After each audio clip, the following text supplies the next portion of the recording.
دينعي سومالي قلبي يا علماء المدارك إني بوقت كودي وعد كودي هذا ربنا وحنا كسر دوينيا مفتوحة كتسمعوا كون لبلي على عبد الله أحمد إبراهيم عبد الله قدش كل قعدير أهل جرينا سيارة كمين أورك يعني مسيح حبضة وصير هذا ونبض وبصعده يومك وانا قالوا له عمري أو إعلامية دجال إنه قالوا سجل ستين لو كرايا هاي عبد الله قدش بالي وأنا كاس بيشة تاجن مركز جسيم اللي حبضة يقول لي يو هذا نبض كله ركعيا وكل لاويا قال دحيا أنا لبوكتي سياي ولي أنا رجع في الدنيا ويا ودك اللي على تريا علماء تبري شري ولسه حتى وحين فينا نافق كيس يموق كيس يسوق ما توقع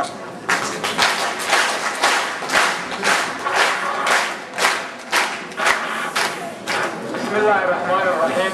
السلام عليكم دقمنا وردير وعكرون سلام يا صلادينتا وقاسيدا قراديدا iyo ururada bulshada siiba ururada haweenka dhalinyarada iyo cilmiga salaad ka bacdi waxaan halka ka soo jeedinayaa arrin ku saabsan nabadda aan qaadanay marka ugu horeeya waxa weeyaan waqtigii isbedelku Itoobiya ka dhacay waxaan lahayn ururadii charterka la saxeexday charterka kuwii saxeexay baan ahayn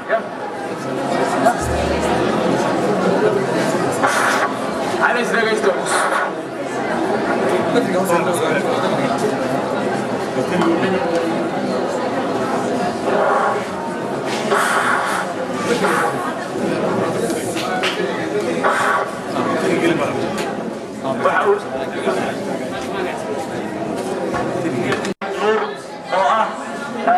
مواطن كتسر أوروكونا للطرحان شهليها كونفور أفريقيا عبد الله أحمد أو اللي له عبد الله قدش ويسوي الثاني شيء يقولها فعل عبد القادر حاشي حركة يومي أو يسوي بحيين كلاماني أوروكونا نفس بك برا ركتان حراح فرمضر علي أنا هو عبد الله الشيخ علي وقت إلى أوروكونا كتسر إنت وحن قريب بيا مكة وحنا نفسه بيا علمتيكي يود ولي أسف أيوه نوقف عطري وحاول الشيخ إبراهيم الشيخ إبراهيم عاول إبراهيم رجل عاول سوري هذيك اللي هو الشيخ محمد حسن شيخ المكلوين وعاول سيد السلطنات محمد عاصم عبد الله فرح علي كانتي السباق اللي الاختلاف على ربش القضيه مركب والشغل انت صار كذا بنقرا لها يا رب يزيد الروبر ان شاء الله بسم الله الرحمن الرحيم حاجة فرسمنا حوالي لقى صور حكاية وحواليان مركي يسبدل كإثيوبيا كان عيور الروين لفوقها أورو كي تشارتر كلا سنة هذا إثيوبيا وحواليان دورشة يقول ريوا كقيم قلي كل كي يقول رينا واردسني عاصمة واحد كيني كذي بدو الله سنة كذي ولا وحواليان يسبدل فرفضان باكر دعي مركي دمبر واحد دعي إن أنا كيو حكومتي حوجا تلتون الله سوكري ورسالة كرم ويني تاسو حوالي الميزان رستاندي إسبان لام باكسو بحلي شارتر هذه لقري قلنا بس يقولي وحصر أي وفسرتين لازم مركا واحد كنتي إن كدونا إن دوينه اللويديو أفتي تاسنا أي كنتي خلاف يقولي حوجا مركا جوني وحوالي قدومي جبهة الله نحرسته شيخ إبراهيم بايسقنا وفتيه كوكلا بحي دور قبل كوي بدو حكمي ها وردير مركوي بدأ خلاف باكر داعي دجال باكر داعي تطفر بضم باكر دنتي حتى لو حوي حوجا مركان شغلي وحوي وكب على ماشى كل كان كب علينا واحد داعي إن عن دور كجلي مركان دور كجلي وحوي مدبل بعد دجال مني وحوي سجاش يا فرتيبان بحلي ما أنت تاريخ وحوي الله كله طبعا بدأ تضبية طبعا سنة أيام دور كوتشرني مركا وحويان هذا واحد على مركا في بيني عند كرتي يا قويان كي وطن كتير جبتي زي بلا أسكن مني أنا ريما كبار عندني جاتوني فربنا يتذكر كل عين وحن قاعد سناي سيدي كيسر ملا هيدا وكلا يتقالك سيد كيسر ملا لا يرى وقادنا نبضة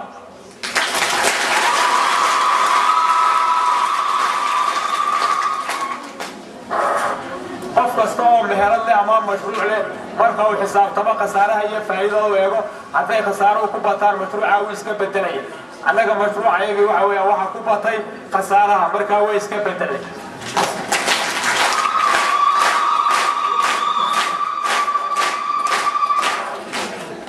mid kale waxa weeyaan arrimaha xagga horumarta ee dawlad deegaanku ha samaysayna markaan aragnay inaan nabadda qaata ayuu nagu qasbay taasoo ah waqtiyadii hore waxaan ku doodaynay gobolku inuu yahay gobol ciidamowni ay degan yihiin oo wax mashaariica waxyaalaha horumarkee dadku u baahan yahay aan lahayn sida caafimaadka waxbarashada wadooyinka laydhka telefoonada waxaasoo dhan waqtiyadii hore mayna lahayn meeshu sinadahan dambe waxa weeyaan dawlad deegaanku waxyaalo badan oo mashaariica ayay ka fulisay taasoo meelaha qaarkood aad arkayso tuulooyin yaryar oo loo dhisay caafimaad waxbarasho magaalada aan joogno waxa weeyaan waqtiyadii hore mayna lahayn dugsi waxbarasho oo sare maanta waxaan arkaynaa dugsi waxbarasho oo sare oo halkanoo sar laba dabaqa isa saaran waxyaalaha horumarka la gaayay bay ka mid tahay midda kale waxa weeyaan ciidanka la yidhaha new police waxa weeyaan ciidan ka socda deegaanka kaasina waxa weeyaan markii aan aragnay ciidanka new police iyo ciidankii ONLF waxay noqdeen laba walaalo meesha ku wada dhimanaya taasina waxay keentay inaan tanaasulaad samayno aan shuruudihii fara badnaa ee wada hadalka lagu xidhayay aan ka noqono aan shuruud la-aan qaadano nabadda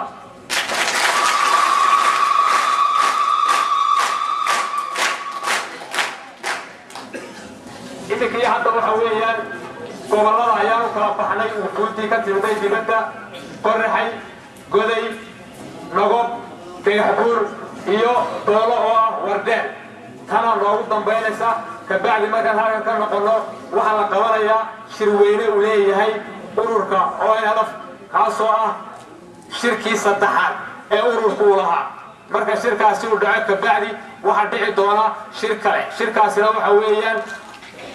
ururka iyo dadweynaha ayaa ku wada hadlaya waxaana ka soo bixi doona go'aamo Itoobiya lagula heshiinayo hadda Itoobiya heshiiskaan galay waxa weeyaan xabad joojin iyo in gobolada loo baxo dadka la wacyi geliyo halka xaaladdu maraysa loo sheego nabadda aan qaadanay la fahansiiyo ka wali aan fahmin duurka jooga ay dadweynuhu fariinta u gudbiyaan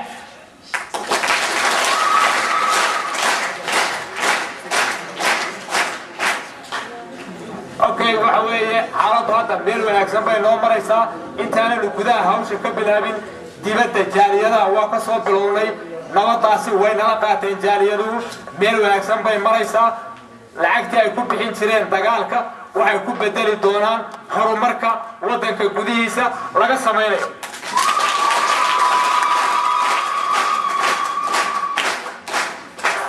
kuwa gudaha joogaana waqtigii aan dagaalka gallay si xoog la ayay noo taageereen way iskaayo garab taageen haddana waxaan rabnaa nabadda aan wadno inay isku kaayo garab taagaan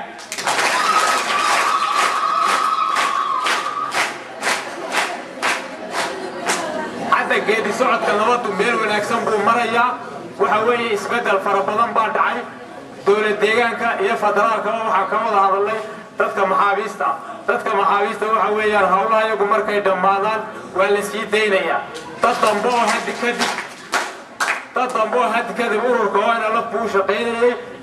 shaah buu siiyey caawuu siiyey wuu soo dhaweeyey waxaasoo dhan waa laga gudbay arrintaasi wixii laga bilaabo intaan soo gallay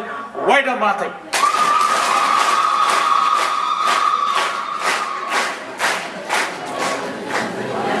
dadka maxaabiistaana waxa weeyaan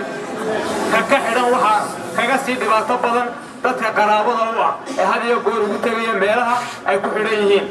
markaa taasina waxa weeye dhibkaasina uu soo dhammaanaya hadda waxa weeyaan nabadda horumarka dimuqraadiyadda ayaa laga shaqaynayaa wixii laga bilaabo hadda dagaalkiina wuu dhammaaday waanad mahadsantihiin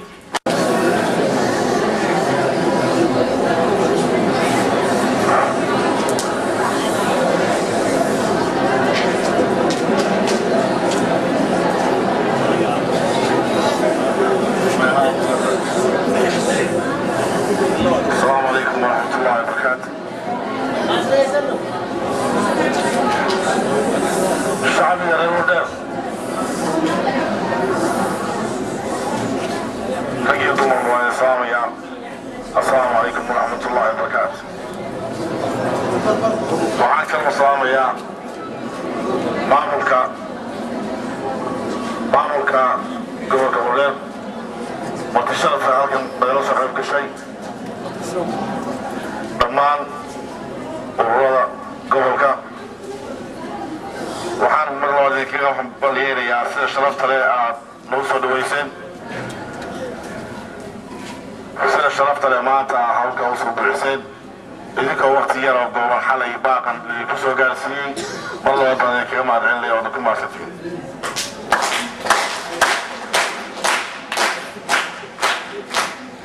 anigoo ku hadlaya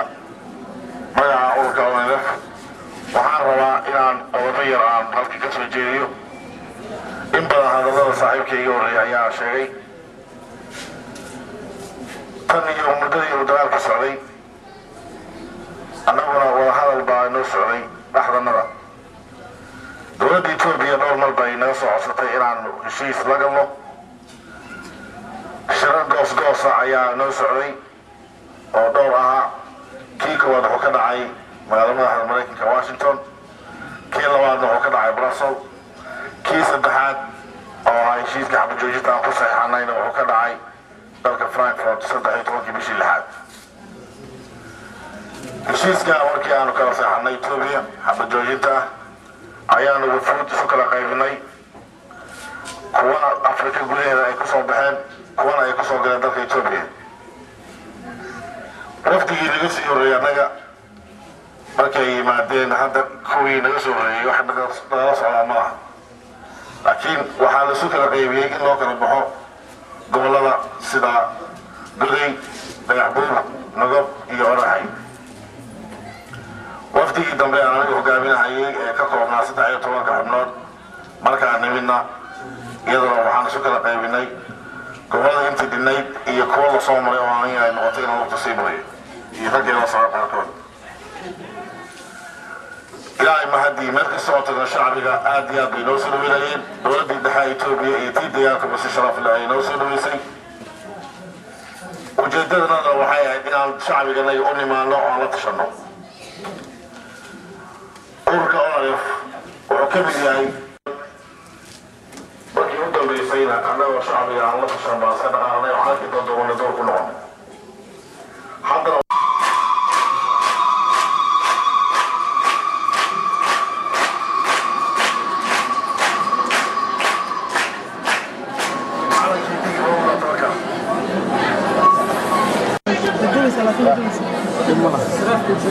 aynu isdhegaysano walaalayaal magaalada la yidhaahdo Jigjiga waxaanu halkaa ka furnay xarun loogu talagalay inay ciidanka ku soo hirtaan iyo xafiis inoo wada howlaha noo dhexeeya annaga Itoobiya gobolka Dhagaxbuurna sidoo kale waxaanu ka furnay xarun ay ciidanka ku soo hirtaan Oraxay iyadana sidoo kale Goday iyo Nogob xarumaha waxaan ugu talagalnay in aqalcelin aan ugu samayno ciidamadii dagaalamaysa ee duur ku jirtay aad u bixisaan shufto waad garan kartaan qof mowqif la geliya dagaala maanta haddii bulshada la dhex keeno in yaro dadka ay kuwaas dhex qaadayna soconayn qofkan wuxuu u baahan yahay in dhaqancelin badan lagu sameeyo in wacyigelin badan lagu sameeyo sida aan u gelinay in hadafka dagaalka uu qaato inaan u gelin hadafka nabadda uu qaato uu bulshada kula jaan qaado ujeedada waa taa marka awoodska ciidanka ay soo dhammaadaanna qof inta ciidamada ka kooban mid walba xirfadda uu yaqaan ayuu ku shaqageli doonaa doolay waxaan hadalkii ku dheeraanayaa kusoo gabageynayaa waqtigan maanta aanu ku marayno magaalada Buurleel waa waqtigii u dambeeyey dhammaan intii kaloo dhan waa la soo dhameeyey si sharaf leh ku soo dhammaan alxamdulilah waxaan hubnaa in sida sharafta ay ugu soo dhammaadeen dowladaha kale halkan uga dhammaan doonto gobolkan saameyn xoog leh ayaa ku dhacay dibdhac xoog leh ku dhacay guri aan laga dhimanayna ma laha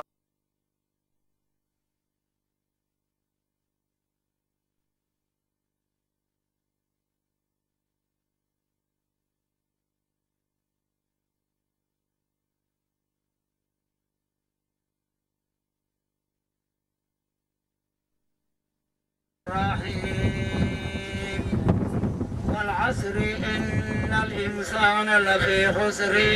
إلا الذين آمنوا وعملوا الصالحات وتواسوا بالحق وتواسوا بالصبر صدق الله العظيم. لا ينهاكم الله عن الذين لم يقاتلوكم في الدين ولم يخرجوكم من دياركم أن تبروهم وتقسطوا إن الله يحب المقسطين. صدق الله العظيم ونعم رسوله النبي الكريم ونحن على ذلك من الشاهدين. إلهي كعبصنا المسلمان هاي إلهي كعبصنا. يا أيها الذين آمنوا اتقوا الله حق تقاته ولا تموتن إلا وأنتم مسلمون. إلهينا ساس إلهينا ويا لي النبي يدو إلهي كعبصنا حقه وعبصنا سيدا مرك حقا أن إلهي ساسوين فريا أن وعبصنا أن كعبصنا عقابة إلهي عقاب أن كعبصنا عقابة إلهي وعذاب أن كعبصنا أدويتنا عذاب إلهي عذاب كذا وعرادنا نيجا نكشر لنا أن كعبصنا. إلهنا ربح إلهنا ربح إله عرادنا ربح إلهنا بالقريان وقوب بدل إله دعوات كان نغا أخبر عرادا ويا عرادا أين كفقنا وإنه إن لك بيستوى وإن بابي إسايا عرادا وحن له المري ويني إن لك ودوان إن لك عشوني وعرادا إله عرادا نغبه أي أكيد عرادا سوري إذا دريسي عقابي سوا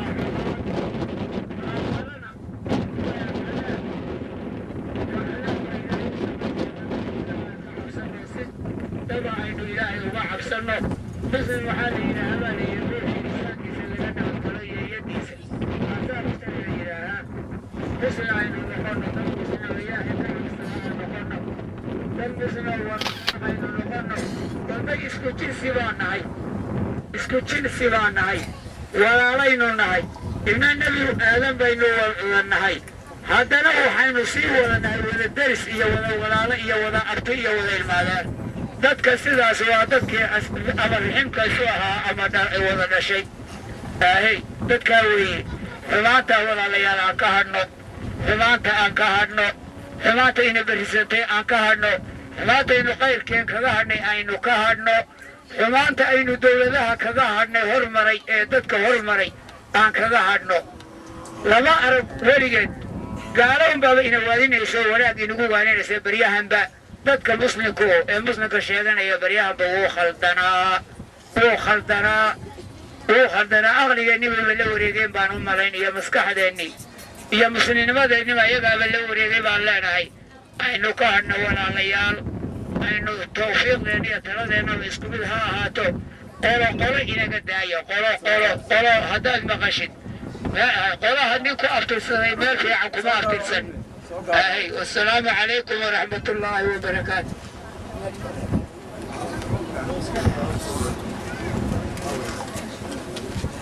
بسم الله الرحمن الرحيم. كتابة قرآن الله كاتبتي أيضا قرآن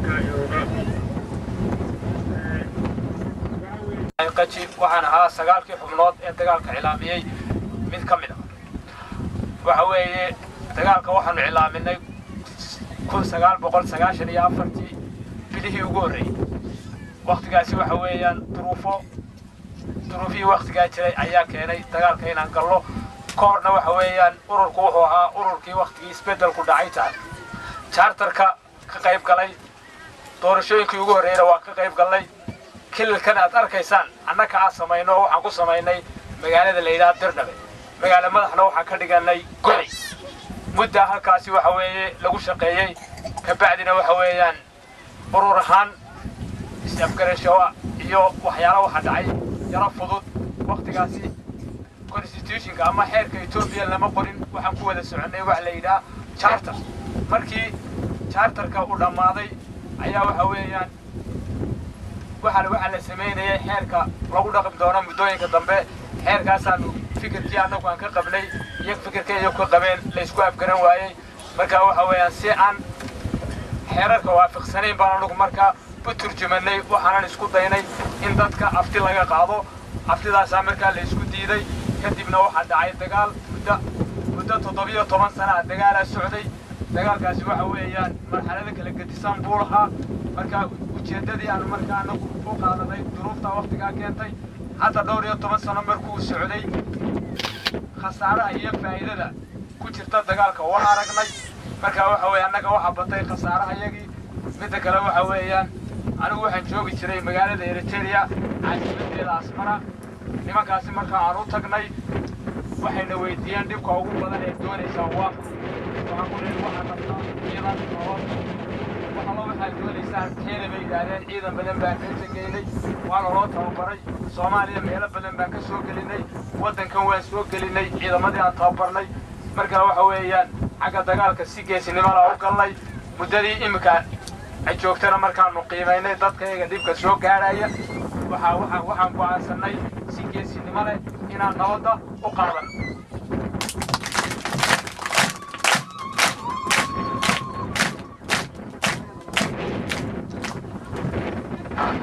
inta kale waxa weeyaan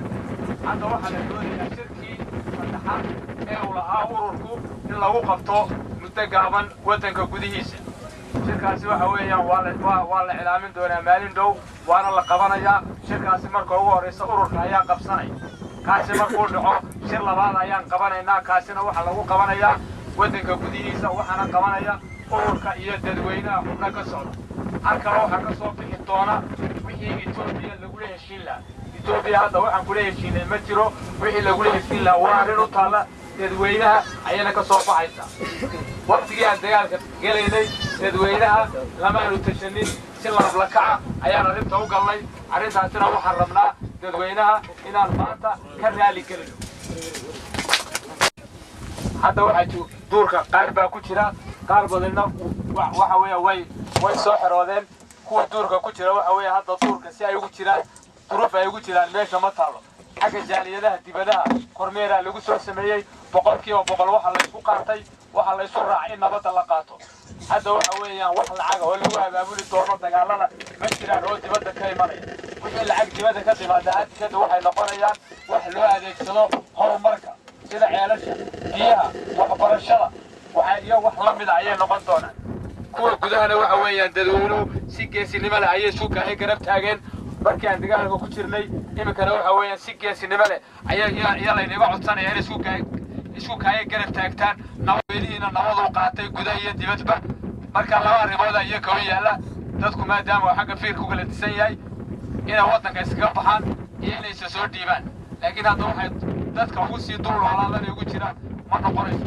hadday meesha ku sii jiraan waxay isu bedeli doonaan burcadana waxa weeyaan tallaabo sharciga waafaqsan ayaa lagu hortagi doonaa waana waxbana laga qaban doonaa hadday u hoggaansan waayaan awaamiirta ururku soo jeediyey mid kale waxaa jira haddaynu dagaalada sii eegno dagaalada waxa weeyaan ninka duurka jooga waa nin deegaana new booliskuna waxa weeyaan nin deegaana labadooda hadda waxay isku dhintaan meesha maba taallaba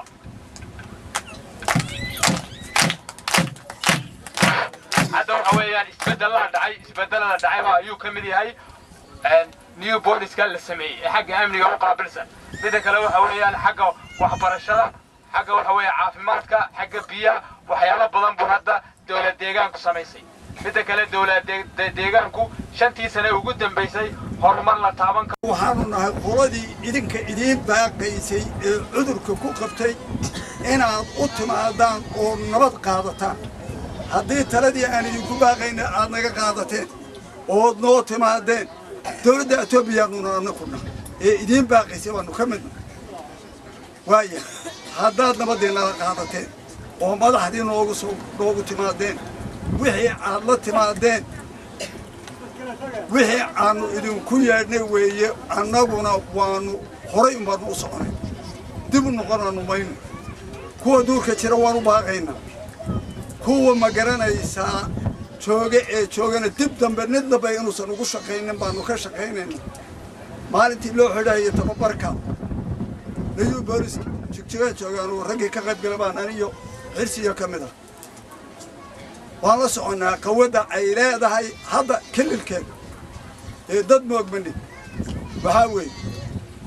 hadalkaad noola socoteen waa idinla qaadanay kuwii onolaf ka soo xoroodayna waa mahadsan yihiin wixii aan weligana idinku baaqayna baana yeesheen kuwa dibadda jirana waa baadi doonayna si furan oo gamca furan iyo qalbi furan ayaanu ku baadi doonayna wayga idin leeyahay hadalka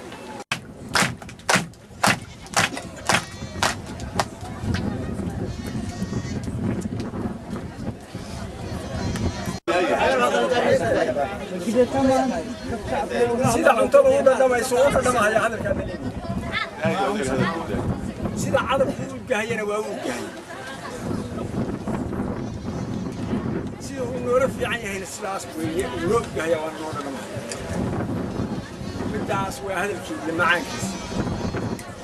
midda kale waxaa weeye dee wax la yeelo mooyeene wax laga hadlaba ma weyna kii wax la yeelo mooyeene oo tallaabo qaado mooyeene wax la yeelo laga hadlaba waxaa weeye on alifta madaxdeeda maanta geedka joogta waa maalin arrimaha nooga tilmaaman oo farax on alifta maanta geedka ka wareeg maalmaha way ka tilmaaman tahay sumad bay nooga leedahay qolada ibraahim barkadle hogaaminayana hadday maanta yucub taagan yihiin waa maalin maalmaha nooga tilmaaman saardiintanadii iyo gadaaliyadii iyo siyaasiyiintanadii oo haba nala bukeena go'doon naga ahaa aanu kala goonayn hadday geedka fadhiyaana waa maalin maalmaha nooga tilmaaman annaga maanta sidaasay noo tahay arrinta taasuna waa intaa ta kale waan qaadanay waxaa aad iyo aad iyo aad baan waana ku howlgelaynaa waan ku howlgeli jirta laakiin awel waxay nagu ahayd tabardarhay nagu ahayd waa lacibka dad shacab meesha maleysidaana wey shacab haddaan nahay laakiin maanta haddii ururadii isugu yimaadeen oo salaadiintii isugu timi oo siyaasiyiintii isugu timi dee maantaan gacanta ku haynaa dawladdii maantaan gacanta ku haynaa maantaan gacanta ku haynaa xaggaa waa sidaa hadalka badin mahay dadkuna waa sooman yahay in yar baan ku laabanayaa marka inta u dhashay ee qodobka aad noo soo dhigteen ead ka wada socotaan ee nabadda waan qaadanay haddii aan idiin taabto sidaan u aragno annaga dhallinyaradu annaga waxaan nahay shacab waxaan ku noolnahay noole wuxuu ku nool yahay cawska waxaan u arkaa oo noo aragnaa annagu inay tahay nabadda cawskii noolaha uu ku nool yahay kaanu ku noolnahay kii uu ku noolaa inuu yahay baanu aragnaa haddii tusaalaan lagu soo duubo taasaan noo aragnaa nabadda annagu gaar ahaan waxa weeyaan qoladeennan on elef ee annaga hadda nabadda noogu baaqaysa waxaad noo sheegteen ama aan ognahay 17 sano inaad maqnaydeen annagu 17 markaad ilcaamiseen xabad ayaa waxaanu ilcaaminay nabad waxaad naga malmalateen oo yar mooyaane sida xaqiiqda markaan wada hadalno saasaad noo garanaysaa sida xaqiiqda markaan wada hadalno waxaanu ilcaaminay nabadgelyo inaanu u ahaano waddankanaga iyo dalkanaga iyo dowladdanaga inaanu u ahaano idinkana sidaasaanu idinku badlaynay xaqiiqa markaan ka wada hadalnay sidaa weeyaan marka waxa weeyaan xoogaa hadalka ay nagu dhajiyeen qoladan weliba odayaasha adeegayaasha aan ahayn mataqaanaa weliba garabka on elef ee ayaan odayaasha naloo soo diray sabanjala sida suldaanka duulane yani waxa weeyaan way dhimeen nabaday jeclaayeen waxa weeyaan wax naga malmashay mooyaane maalinta ayaanu ku baaqnay nabadda waxba inayna kusii deganaan ama kuwii hay-adaha etoobiya ahaa ee awal ka shaqayn jiray nabadda sidaasaan u sheegaynaa waxba canaantii hore yaa hala tuuro wixii yani dadba waa waxaan caqli lahayn oo nalaga mal waa magaalada Warreer iyo meeshii la oran jiray xafiiska madaxtooyada ee ay degmadu lahayd